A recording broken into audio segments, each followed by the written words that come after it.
Back now at 6:16, to your health. It's a stressful topic for kids and for parents too, how to discuss school safety. Yeah, unfortunately, school shootings are a reality that we can't ignore. Health reporter Haley Hernandez spoke to an expert who's worked with Uvalde schools, and she has what parents need to know about this. Yeah, so I spoke to the Hackett Center Director of Trauma and Grief. As you mentioned, she trained the Uvalde School District counselors on how to address students' mental health, and here's what she wants you to know. Students are well informed about school safety, and they probably have more opinions than you may know. Discussing it with your student is important. Julie Kaplow with the Hackett Center helps children facing trauma, and she says the conversation often goes two ways. Parents give too much information, overwhelming a child, or give no information at all, sending the message that the topic is too scary to talk about. We often tell parents to, ask them, what have you heard about that event? And what worries do you have for me? Or what questions do you have for me? And really let them guide the conversation. Here's where you listen closely for normal student concerns versus an indication your child feels anxious. Child worries are things like, how am I going to get my homework done? Or who am I going to play with over the weekend? If they seem very jumpy or on edge at their desk, oftentimes that's a sign that a child might have some symptoms of post-traumatic stress. That can often get confused with ADHD, where kids look hyperactive, but really they might just be hypervigilant. So when should you bring this topic up to a child? One option is when your school has safety drills. Whether parents and students should know when certain drills are taking place is better defined this year with a new bill.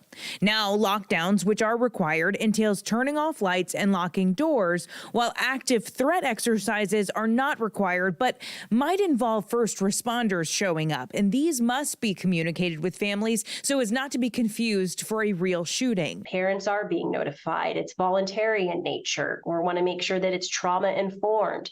We have mental health professionals on site. Teaching them to be prepared without adding stress and confusion, a change in the right direction, according to Julie Kaplow. So we want to make sure that parents are aware when they're happening, that the kids are aware that this is a drill, and that teachers are prepared to identify kids who might need a little bit more support. And identifying those kids is important, but a struggle for teachers, admits school counselor Amanda French. If they know that the kiddo needs to be seen and look at them in the eye and just small trainings that they can help, they can make the difference. In Galena Park, the Hackett Center is developing ways to help educators know about domestic violence or other problematic issues in a child's home. So basically, if a police officer goes to a scene where a child is present and recognizes that this could be traumatic, the police has a very streamlined way of getting in touch with the child's school.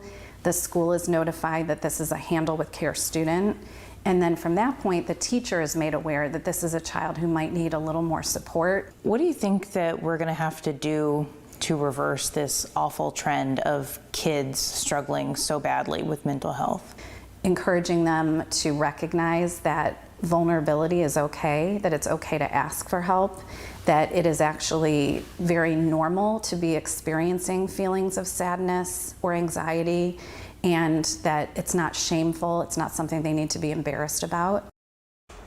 And so far, that Handle with Care program that she mentioned is only in Galena Park, but Hackett Center is working to expand it to other districts in Houston and in Dallas. And I've got more on that topic coming up at 7 a.m. on our KPRC 2 Plus live stream. Just such important to have these conversations, just to open up that door for your children to know, hey, we can just talk about this. And more important than ever, because we see the trends of depression and anxiety increasing in young people. Right. All right, Haley, thank you. Thanks.